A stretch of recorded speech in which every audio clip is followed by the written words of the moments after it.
Hello, spacemen and spitfires. My name is TVS Guy, and welcome back to the Outer Worlds, where we have finally gained control over our own ship and our own destiny. The Unreliable is ready to set space sail, I suppose, over the great wide world. But first, we're going to explore our ship a little bit, because now that it has power...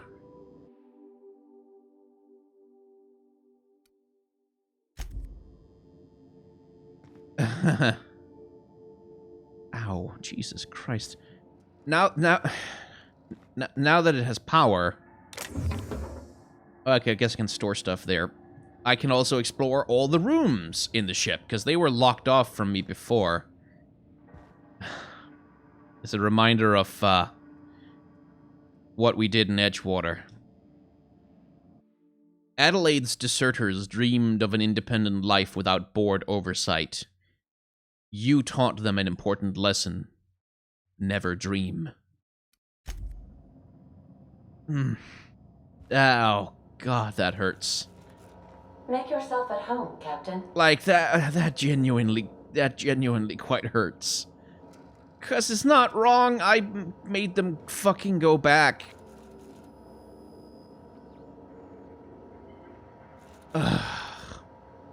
Ow. Anyway, holographic shroud. Projects a disguise on you and your companions that gives you access to restricted areas, provided you have the correct ID cartridge for that area. Restricted areas are off limits to unauthorized personnel and would otherwise result in being attacked on sight. Right, that's probably gonna be you. Oh, I got 16,000 XP for that. Okay. So, messages for Alex Hawthorne. His unread messages. From you, Bedford. Oh, I forgot to mention in my previous message. Silly me. I'm mailing you a copy of my favorite serial, The Space Adventures of Singularity Steel. It's about a dashing space pirate with a heart of, well, steel. It's not exactly board-approved, so don't you go showing it around to your spacer buddies. I hope it will amuse you while you're out adventuring. Any similarities to a certain someone are entirely intentional. Winky face, winky face. Okay, then. Archived message. Oh, this Bedford person is very interested in our dear captain. Dearest Alex, from Udom, Wingman's Wingman Bedford, to Alex Wingman Hawthorne. Subject, thank you. I can't tell you how pleased I am to finally hear from you. Your message was hilarious. I'm delighted by your sense of humor and the tale of your hijinks. I hope your terminal will cooperate for the foreseeable future. By the by, I was scraping Groundbreaker's comms networks for tasty little tidbits, and I noticed you declined to dock at Edgewater's landing pad and instead touched down in the wilderness. You rugged individualist, you. I only pray that idiot Thompson wasn't giving you any trouble. Anyway, I hope your meeting down on Terra 2 proves fruitful, and I look forward to corresponding with greater regularity. Your best friend, Udom. Not... Oh boy, I'm getting the sense that this guy is not necessarily just interested in friendship. Alex, I don't know where you were raised, but I'd hazard a guess it may have been a barn, because anyone with even a modicum of decent rearing would know it's unforgivably rude to ignore the ardent, sincere messages of one's friends. Best, Udom. P.S. Please respond. Subject checking in. Dear Alex, hello. I hope this finds you well. It was a pleasure to see you in my office again last week. Once again, I'm terribly sorry about the impounding mix-up. How could it have happened a second time? Terminals these days, I swear, dreadfully unreliable. Just like your ship. I hope you've given some thought to that thing we discussed, you know, about the Wells fellow. I'm so sorry to press, but I have the strangest tickling feeling that you really do know him. And if you could tell me where he is, well, it would be marvelous for our friendship, wouldn't it? Looking forward to seeing you again, Wingman. Winky face. Your dear friend Udom. There's something going on here. Dear Alex, hello, Udom here. Udom Bedford. We met when I accidentally impounded your ship. My silly fat fingers embarrassing me once again. I hope that wasn't too terribly inconvenient for you. It was such a pleasure for me, and I tremendously appreciate your forbearance in not throttling me. You really are quite the gentleman. If you're ever in Groundbreaker's airspace, well, space, please don't hesitate to look me up. The Lost Hope serves Spectrum Vodka. Perhaps we could try every color. You know, really tie one on. Let me know. Your new friend, Udom. This guy is creepy!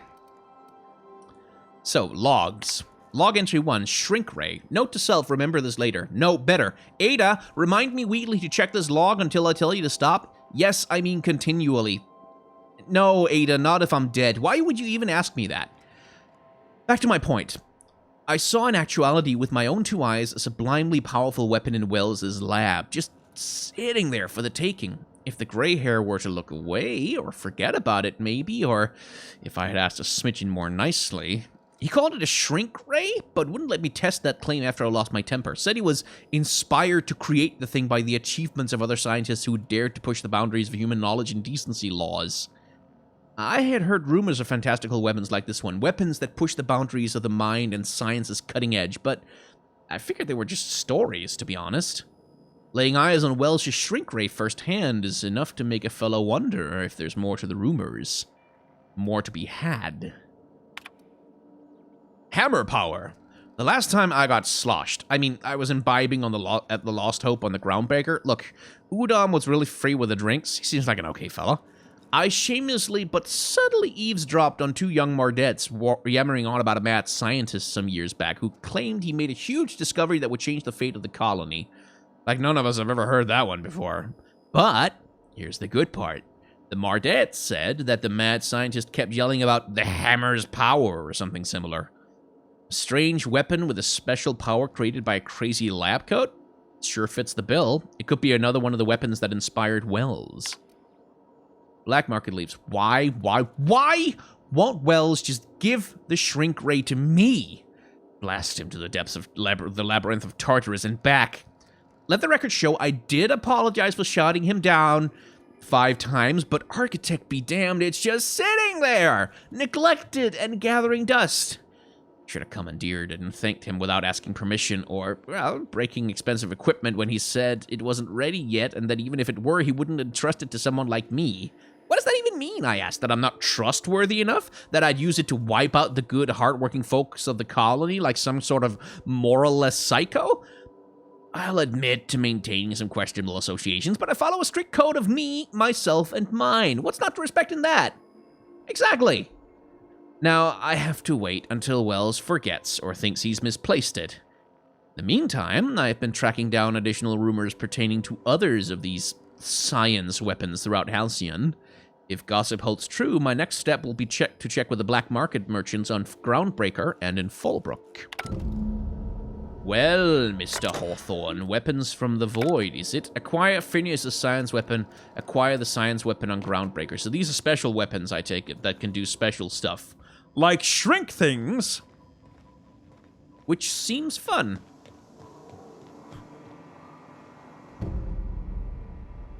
Huh.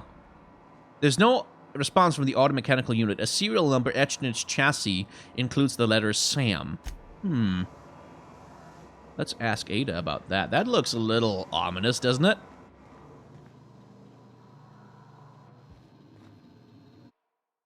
Stern older man with warm eyes, Parvati's father. He looks nice.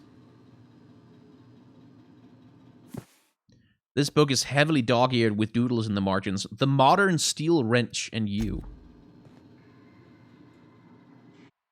Full of modified tools with unique mechanical usages. Digging around in here would be an easy way to lose a finger to a sawtoothed blade. First wrench Dad ever gave me. She's been a friend ever since. Abigail. That is... Nope! Don't do that! Accidentally click the mouse. This is not a petunia. Petunia the plant. I'm not stealing anything from her room. That would be a level of asshole beyond what I'm willing to entertain. That's Maxwell's place. In a horrifying vision of the future, the board has been overthrown by the seditious and slovenly savages of Monarch. Only Halcyon Helen can rescue the colony from indolence and entitlement, approved by the Ministry of Accuracy and Morale. Yes, indeed. Whose room is this, then? Nobody's, I guess? Yeah, just empty rooms. Which I suppose will be populated in time. Index of Banned Literature. Part 1, Various Qualifying Considerations. Part 2, Principal Rules of Destructive Management, Morals and Maxims of Banning Unethical Literature. Proof of the Grand Architect and Predestination and Refutation of the titles listed here within. Consequences, the mind and the will of man when led astray. Official list of banned titles. Like, that's part 6 is the actual list. Part 7, Prerequisites for advancing the investigation, outing, and penalizing of offenders. Well, that's cheerful. Doctrinal Studies 539 of Equity and Equations. These textbooks have been out of print for almost half a century. The margins are filled with scribbled notes and many messages have been underlined. Some pages have come loose, the glue now yellowed and cracked along the spines. The scribblings in these journal pages are utterly illegible to anyone except Vicar Maximilian de Soto, the Journal of Maximilian William de Soto, Volume 1 of all things. It smells suspiciously like iceberg aged whiskey. That's what he uses it for. Lovely bit of design work here. Like, it does tell you the story of the person who lives there. And you can really see the, like, the contrast. Even the color, like, all the yellow light in here contrasted with all the green light in here. Very nice. Nicely done. Tossball trading cards. In mint condition, most of these cards represent players from the Hephaestus Hammers and the Tilebackers. The Art and Science of Tossball. Impossible to put down. Order of Scientific Inquiry, Office of Literature. This endorsement has been approved on De Cleo's Darlings. Signed by Seymour Whitlock, who held the record for most on-the-field fatalities for 3 consecutive seasons. Nice guy. And a lectern. Of course there's a lectern. Yes, you caught me ruminating again. Guilty as charged. Dickhead. What's occupying your thoughts? You're a jackass. I'd like to know something about those I'm flying with. What's your story? Nothing too out of the ordinary. Just your run-of-the-mill vicar with a violently enthusiastic disposition.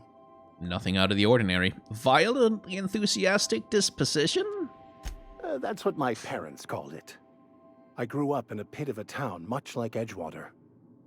I was destined to be a laborer like my parents, but I was infected early with a need to solve the equation. My passion didn't sit well with them. Why were you so passionate about it? My parents, ironically. They internalized the precepts of scientism like no one I've ever known. They had a pure faith, a faith that brought joy to them regardless of the situation. I envied that. I wanted that peace. I thought if I became a vicar, I could find it. Or at the very least, find out why I lacked it. But weren't they proud when you became a vicar, at least? They thought I was fighting the plan, should have accepted my lot. Some people pursue the clergy for power, prestige, but that was not me. Really? This plan of yours sounds like a convenient way to control the masses. We'll get to that. Let's ask a more basic question. If you can't help but follow the plan, then everything you do is part of it, right? The plan is not one rigid path. There are a variety of multitudes contained within it. Our paths have variance, but we'll end up adhering to it, whether we like it or not. Some choices make the path smoother, some rougher. You can even go outside the lines, but the further outside you go, it's like an unbreakable elastic band. It will only stretch so far before it snaps back. The further it is stretched, the more violent the eventual correction. So this is basically a tautology. It's a self-fulfilling prophecy and a tautology, which is everything is part of the plan, therefore, like, going against the plan is part of the plan. Like, it's self-fulfilling. It's referencing back to itself for its justification. And it's like an unbreakable elastic band. It will only stretch so far before it snaps back. The further it's stretched, the more violent the eventual correction, which is a really convenient way to justify inflicting violent correction on those who go outside of what you believe the remits of the plan is. Nothing to... This, let's see. There are some things I don't understand about your religion. Yes. Yeah. Besides the grand architect and the plan, what else do you believe? Scientism, as its name implies, believes that nature abhors equality. Oh, fuck me The strong sideways. survive, and the weak perish for the betterment of the whole. So it's fascism. Okay. And reason, not emotion, is the seat of all morality. Wisdom means accepting the vicissitudes of life with grace and dignity. Now that's a religion I can get behind. Screw the weak. Not gonna say that. I prefer to think of it as looking at reality for what it truly is, not how we'd like it to be. Oh god, yeah. Okay, so I called it fascism. It's not necessarily. It's just one of the defining features of fascism is a very, very strong quasi-religious and sometimes directly religious belief in natural hierarchies, that some people are meant to be on top and that everyone else is meant to be below them. Like, that's one of the fundamental things that fascism is all about. And oh boy, this religion certainly provides that in spades. Fun fact, capitalism has the same kind of obsession with natural hierarchies. Just a fun fact that I'm throwing out there for you guys to ponder on your own. Let's talk about something else. Nothing. Tell me about the plan again. The simple version is this. The force which we call the Grand Architect created the universal equation that underlies and defines everything in the universe. Everything flows from the equation, or in layman's terms, the grand plan.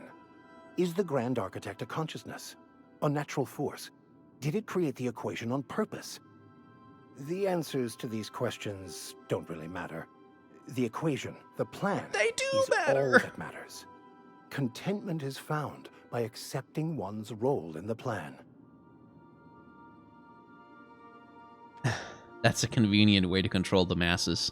It can be if abused, but that can be said about anything. However, in the case of the board and Halcyon, sadly, I believe you are correct. Seems quite trusting of you to just sign on without knowing anything about me. I have run headlong into too many walls in my pursuit of the truth. This book is my last hope, and you were my only hope of getting it translated. What if the book doesn't have the answers you're looking for? I honestly don't know what I'd do. This quest has consumed me for the better part of my life. I fear there's nothing else left to me. What about you? What's your story? Do you really want to know? I was a colonist on the Hope. A scientist named Wells saved me. And how did he do that? He stole my body from the Hope at the edge of the colony and thawed me out. Well, you do seem different than every other colonist.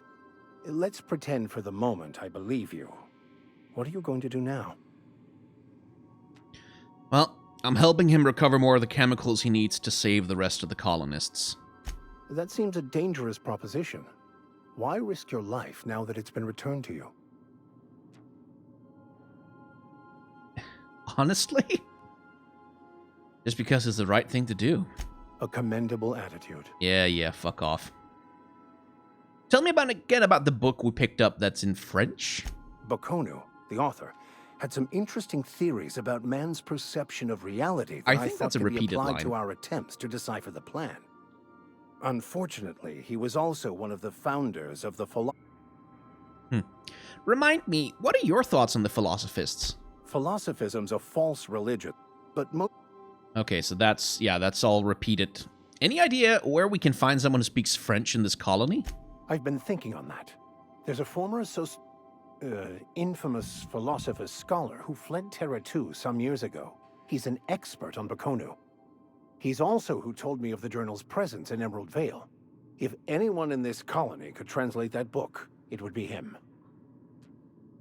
Well, that sounds... Wait, seriously, only one guy in this whole colony who can translate French? The only one I'm aware of.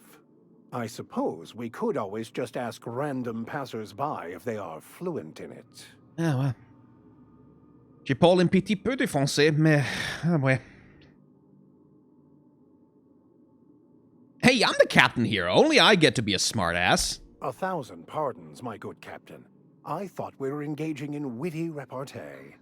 Now, As far as tracking down this scholar, we should start on the Groundbreaker. It's where I'd go if I wanted to get off Terra 2. Great place to pick up a ride to Hephaestus, Scylla, even Monarch. All I need is access to a data cartridge from the security terminal. Their easily hackable system keeps a registry of all crew manifests for both arrivals and departures. How will a crew manifest help us track down your scholar friend? God damn, I need to adjust my microphone. There we go. I'll comb the last 6 months of departure manifests to track the Philosophist's off-world destination. How is it that a simple vicar happens to be such a highly skilled hacker? Before I transferred to Edgewater, I had a wealth of time to develop certain, secular skills during my years serving a particular penitentiary flock. I meditated, led sermons, provided guidance to the inmates as needed, of course.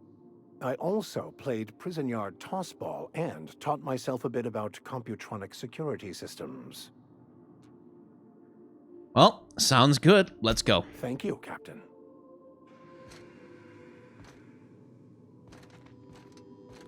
I could spend hours reflecting on the secret workings of the universe. Little else in this colony offers such a relaxing pastime. So, tell me what's on your mind. I excel at confessional listening. A lot of this video is going to be just me going through the dialogue options. Let's talk about this personal quest of yours. Of course. Are you ready to break into security on the Groundbreaker? That's the plan. Okay. He's just following me around now, I guess. Or... oh, no, he's just gonna go look at his bookcase for a while, I guess. Where's Parvati? Ooh. Calm down.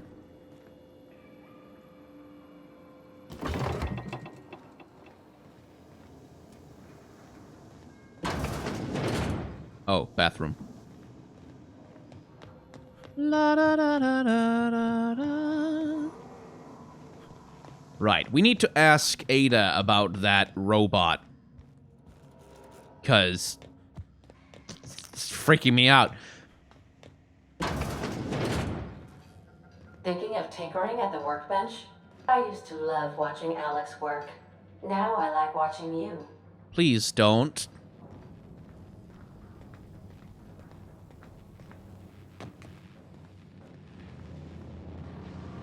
Ah, engine room. Sometimes I can hear Vickers saying prayers to himself. Sometimes I hear him cussing about tossball scores. Whoa, whoa, whoa, whoa. Okay, my only options are to, like, tell her to get the fuck out? No, hell no. I like Parvati. I might get rid of the vicar at some point. Oh, that was a bad idea. But fuck no, Parvati's staying with me. But this Sam fellow... Welcome back, Captain. How can I be of assistance? Yeah, about that. Know anything about the automechanical gathering dust in the janitor's closet? The unit is a cleaning SAM. Hawthorne brought it on board some cycles ago, I'm sure with the intent to modify it. But I've never seen it up and running. Alex likely recorded progress notes detailing his efforts to modify SAM. If you check the terminal in your captain's quarters, we may be able to determine what work remains in order for SAM to properly operate. Got a minute to talk? I have lots of minutes. Many minutes. Unlimited minutes, perhaps. Providing an adequate power source, I can function indefinitely. What if you don't have a power source? I prefer to think of it as being in a state of slumber, perhaps for an indefinite duration of time. Do you think that is what it's like for the colonists on the Lost Hope? I guess so, but don't try to change the subject. As the organics say, I wouldn't dream of it. Because I can't. Dream, you know. You can sleep, but you can't dream? I can run repeating periods of altered consciousness, during which several primary functions are powered down, but background processes continue running, for maintenance purposes. I cannot yet simulate images, ideas, emotions, or sensations during this maintenance. Yet? Captain Hawthorne suggested I would enjoy such an experience and should periodically attempt the simulation. As you may be aware, Captain Alex Hawthorne was a smuggler of some repute. I failed to predict the likely outcome of his reckless behavioral patterns. I should have predicted that. In our travels together, Alex liked to pass time by, as he called it, tinkering to improve my design. Have there been, other captains of the ship? If you mean, was Captain Hawthorne my first? Yes, he was. How can I be of assistance? Was Captain Hawthorne my first? That's a sentence that's loaded with, implications? I'd like to learn more about the colony. What part of the colony would you like to discuss?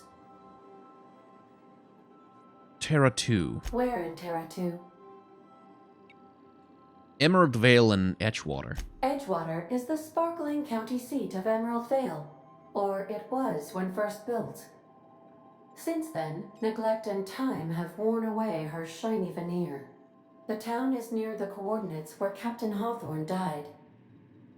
It would not be unfortunate if something, like say a plague, were to wipe Emerald Vale from the face of the planet. Yeah, her and Alex were, yeah, that was more than just, Captain and his robot, AI assistant, I guess. What do you think of the townspeople? You mean the ones who did not answer my distress call with medical assistance, but instead came to issue my injured captain a parking ticket? I'm sure Yeah, those they are ones. wonderful humans who don't deserve to be wiped out by starvation or a devastating plague. Well, how is Edgewater faring since we left it? Since you diverted power to Edgewater, the botanical lab shut down, and the deserters were forced to return to town. Meanwhile, the cannery's output increased, enabling the town's population to prosper. Thank you for nothing, Captain.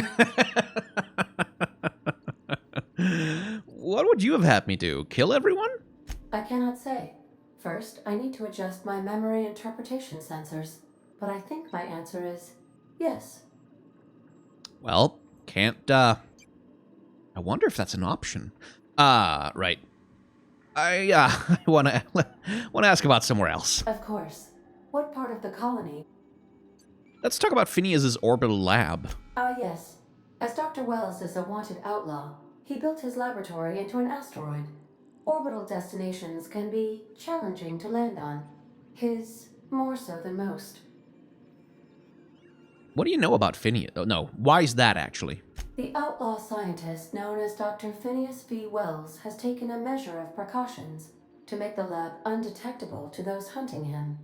Even knowing the location, my systems resist my orders to go where I instruct them. What do you know about Phineas? There is a bounty on his head, one with a markedly high reward amount.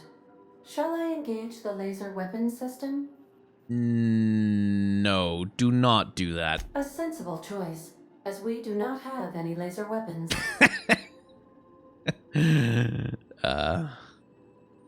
Want to ask about somewhere else. Of course.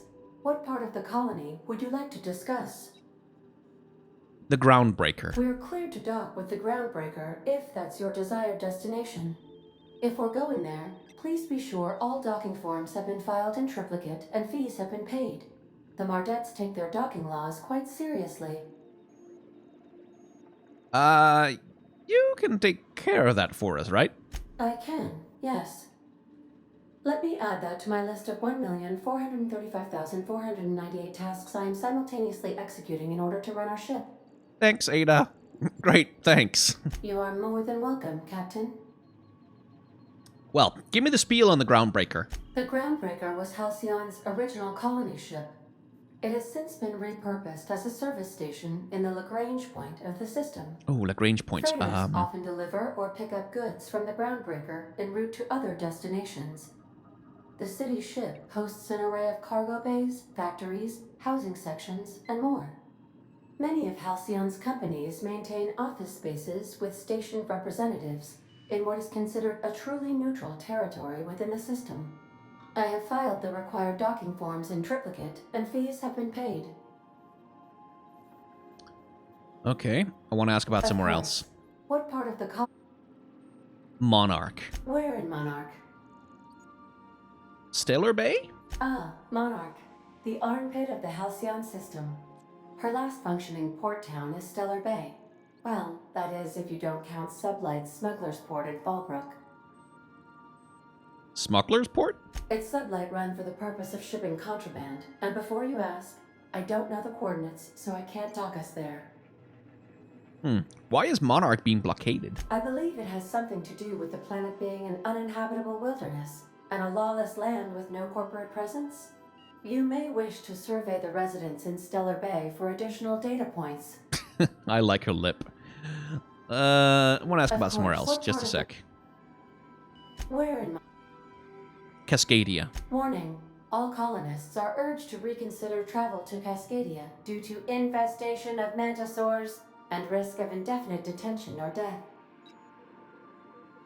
Any people live in Cascadia aside from marauders? There are no people aside from marauders in Cascadia. There is only death. What's the local The report? local report is that you will very likely die if you leave Cascadia's landing pad. Okay.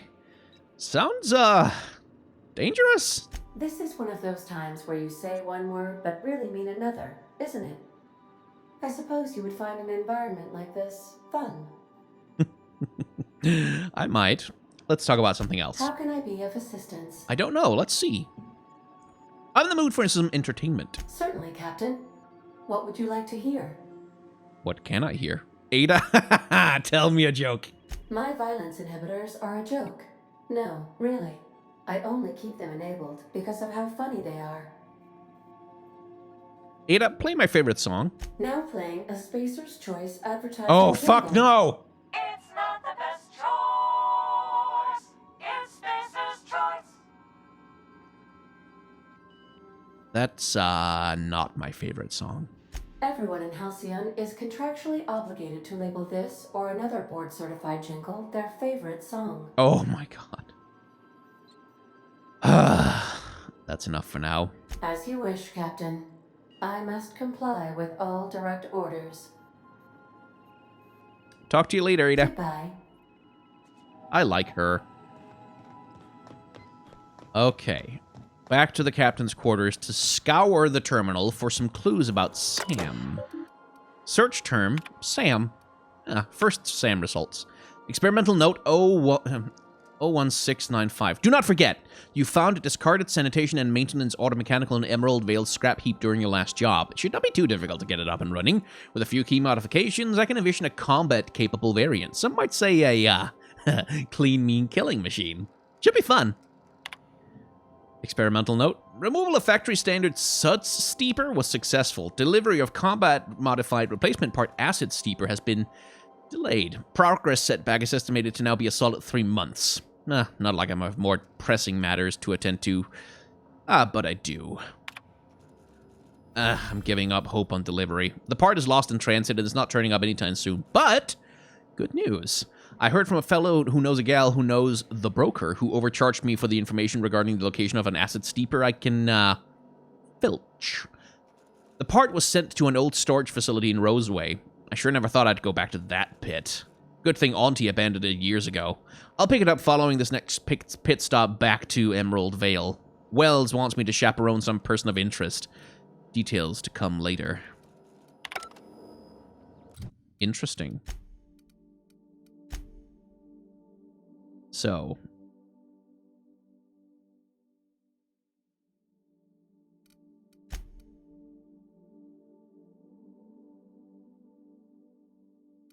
All right.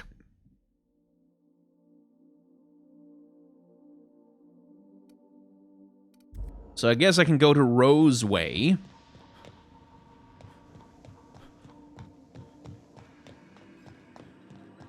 Hello, Gladys. The Unreliable navigation terminal. Use the system map to travel to planets, asteroids, and labs in the Halcyon system.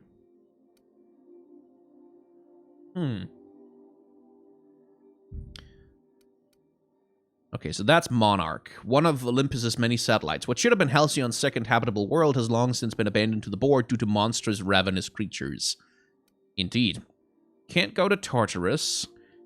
Named after its hellish atmosphere, Tartarus is where the board maintains the maximum security penal complex known as the Labyrinth.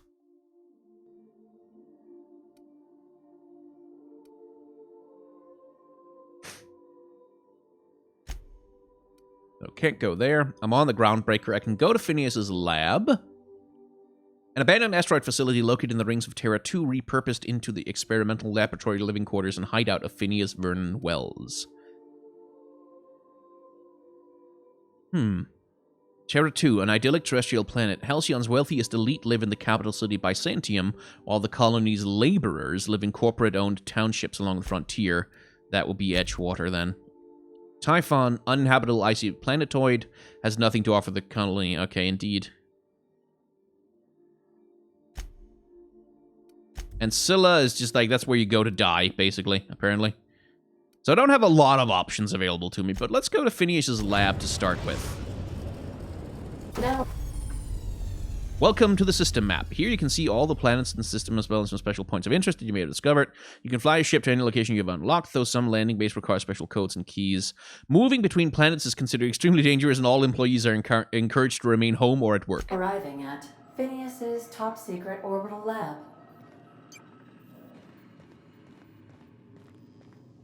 Alright.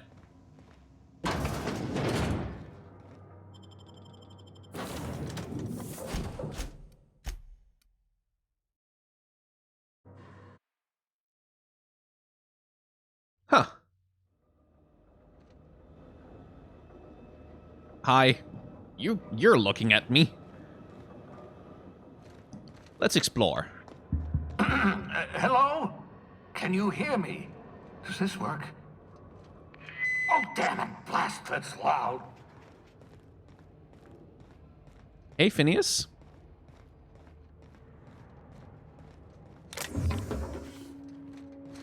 I'm just here to loot absolutely everything I can. Don't mind me.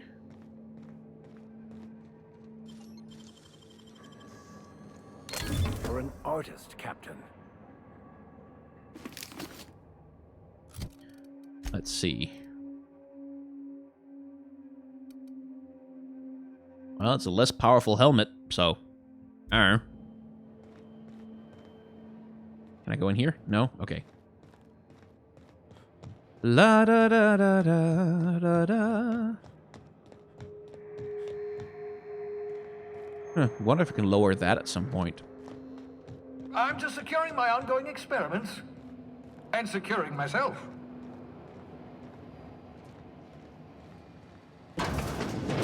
Mind the mess. I haven't had a visitor since... in fact, I've never had a visitor. Ooh, that's sad.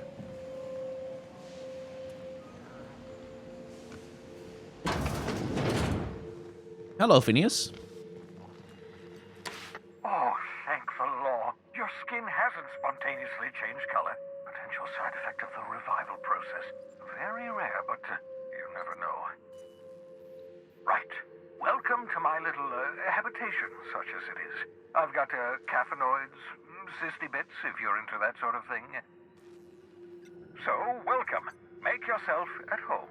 My secret hideout is your secret hideout. For what it's worth, I appreciate you pulling me out of the Hope.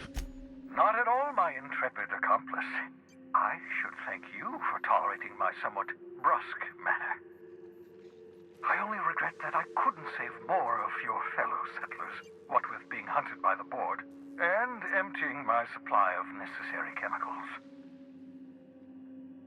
Wanted to talk to you about something else. Of course. What's on your mind? Is there some reason you're hiding behind bulletproof glass? Oh, it's not you. I do experiments in that room. Some of them get quite scientific. The unexpected is to be treasured, but from a safe distance. Now the next question is, why am I not behind Quite the bulletproof comfortable here, glass? you know. I have my beans, have my caffeinoids, plenty of toilet paper. Got a moment to talk? Absolutely. Let's talk. Have you met my crew yet? No, and I've been trying very hard to avoid making eye contact. Ah, the wanted criminal himself. Pleased to make your acquaintance. Wait, not another word. I don't want to know your name. I don't want to know who you are. Let's just enjoy our plausible deniability while it lasts, shall we? Why don't you just invite the entire colony to my secret, carefully concealed laboratory? It isn't as if I wanted privacy. Relax, they're with me. Oh, fine. As long as you're vouching for their character and they aren't touching things. For what it's worth, I am pleased that you found a crew, such as they are. I picked you out of the hope for your talents, after all. It's only natural that others would gravitate toward you. My talents? Spare me the flattery? No. I am doing pretty well for myself, all things considered. Yes, indeed. Well done. Also, you still haven't spontaneously liquefied, which pleases me immensely. Progress. There was something else I wanted to talk to you about. What's on your mind? Don't you ever leave your lab? Oh, goodness, no. I wouldn't survive 10 seconds in the blackness of the aether. Well, no, I imagine I'd last at least 12 seconds before I'd lose consciousness and die of hypoxia. Come on, Phineas. There has to be something you do for fun. I enjoyed the occasional aether wave drama in my youth. Not anymore. All board propaganda. I'd rather not be brainwashed. To answer your question, I'd rather stay right here in my lab. There's too much work to be done. The Hope's colonists won't revive themselves, you know. Fair enough. Why are you so obsessed with reviving the Hope's colonists? Because we've lost our way. The board has a stranglehold over this colony, and we've all been conditioned into total obedience. The Hope is full of specialists, scientists, engineers, talented individuals like you, people who haven't been corrupted by the board. Unfortunately, the Hope's colonists have been frozen for decades, well past your shelf life, so to speak. No offense. Yeah, but you revived me, so you must have solved the problem. Ah, you begin to perceive the truth. Yes, according to the board and their narrow-minded scientists, you should be a pile of organic sludge right now. 10 years. That's how long the average human can remain in hibernation. You were frozen for decades. In theory, you never should have survived the revival process.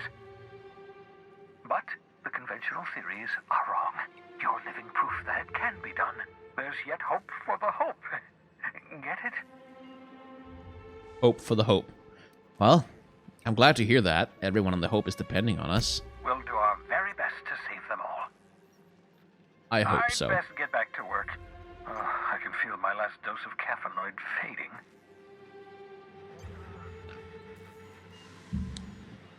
Well, oh boy, oh Christ, oh God, oh no, I don't like that at all.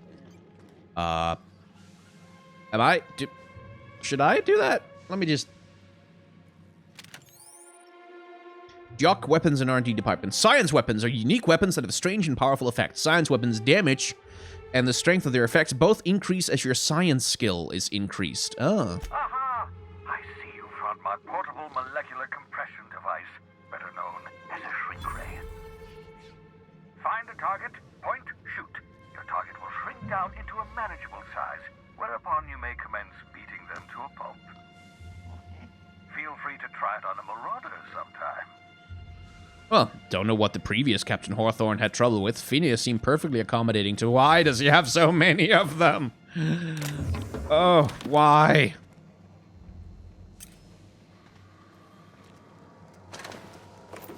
Well. Messages. Let's just be an asshole and bypass his security there.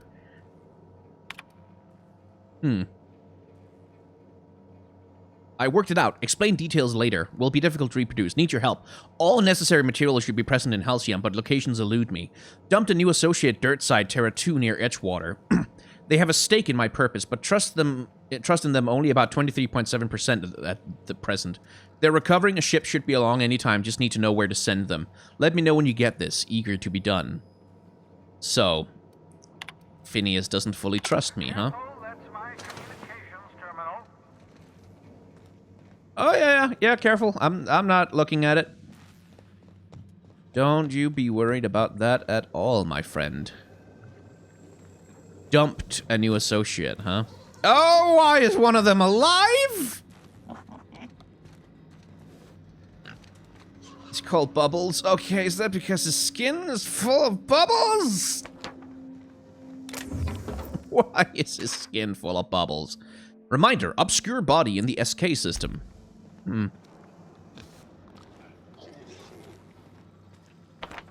I'll take the post.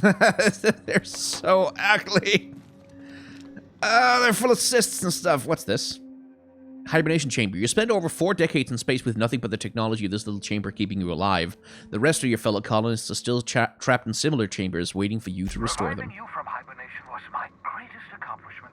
Your odds of survival were a mere 28%. Your old hibernation mask. Had to remove it, you know, in case you were prone to vomiting.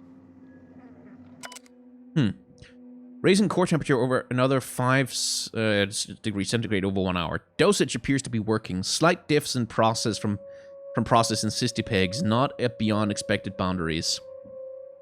Microscopic assessment shows no signs of sudden traumatic cell wall collapse. Encouraging. Reminder, still need to mop up pig. Need to get a view into the cranium to see what's going on with neurons. Oops, hand slipped. Like the effects? Nothing important. May have numbness in left heel. Who even needs that? Looking at sample, evidence of hyperactive production of dopamine and norepinephrine. Curious. No evidence of entropic effects on neurons, however. Very excited. Now, if only I can keep them from exploding. Raising core temperature another 5 degrees centigrade, 1 hour. Oops, forgot I had probe in brain. Juzzled with elbow. Subject may suffer numbness in right earlobe. Acceptable. Feel ridiculous telling mostly frozen slab of meat. You're doing fine, Oscar. Practicing bedside manner important. AIDS recovery. Curious about that neurochemical production. Side effect of prolonged hibernation. Subject may experience tachypsychia. Exaggerated fight or flight response. Check brainwave. Found sharp uptick in perceptive cognitive processing when I jostled the probe. Fascinating. Equivalent to speed of common fly's brain. Could be useful in stressful situations. Subjective time dilation. See the world moving in slow motion. Would everyone from Hope have this sort of brain damage, or is it peculiar to Oscar? Can't wait to awaken more from Hope. Study in detail. Is it even right to call this effect brain damage? Seems like enhancement to me. Who wouldn't want on-call hyperfast cognitive response? Am I envious? To expand the span of a breath to an eternity? To be able just for a moment to perceive the world in all its infinite detail? Core temperature up, still stable. No sign of cell wall decay, neurological necrosis. Beginning next 5 degrees centigrade over 1 hour cycle. Yes, I believe I do envy you, Oscar. Na. Ooh, hello. He's level 20. Eats more saltunas than the average person.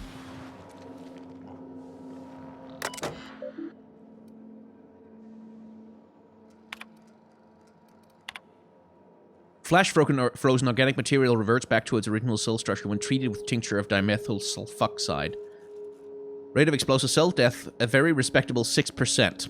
Bad news, difficult to acquire. Limited quantities of compound likely produced by Anti-Cleo. Recently discontinued due to severe adverse reactions. Must find more.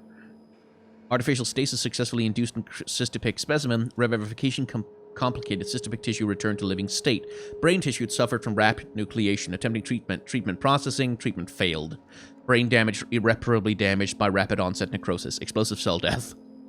Finished cleaning liquefied remains of cystopig from laboratory floor, walls, equipment. Oh boy. Fresh out of Anti-Cleos. Experimenting with Spacer's Choice partially emulsified creamer substitute. Finished brewing. Added 2 ounces to Spacer's Choice. Atrocious. Felt part of self die on the inside. Add Spacer's Choice to the list. Note to self too. Buy more mouthwash. Have spared one of my stock of experimental cystopigs to be used as a renewable source of nourishment. Have named this lucky pig Bubbles. Giving an animal a name establishes rapport and creates positive emotional bond. Allegedly approves flavor of tumors? Must look into that. Excellent creatures, cystopigs. Don't know how people used to survive without these genetic wonders of porcine succulence. Slaughtering a pig for meat instead of harvesting tumors that ripen naturally, falling off the flesh like oh god, apples off a tree? Seems like the height of barbarity. Truly a miracle of Oh god, modern science. Personal files.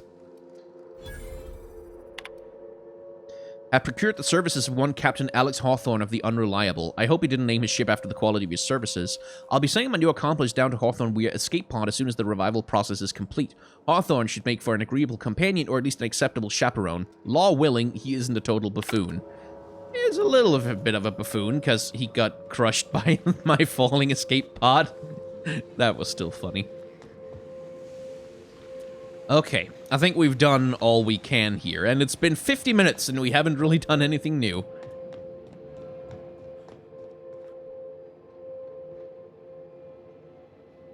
This is a really pretty game.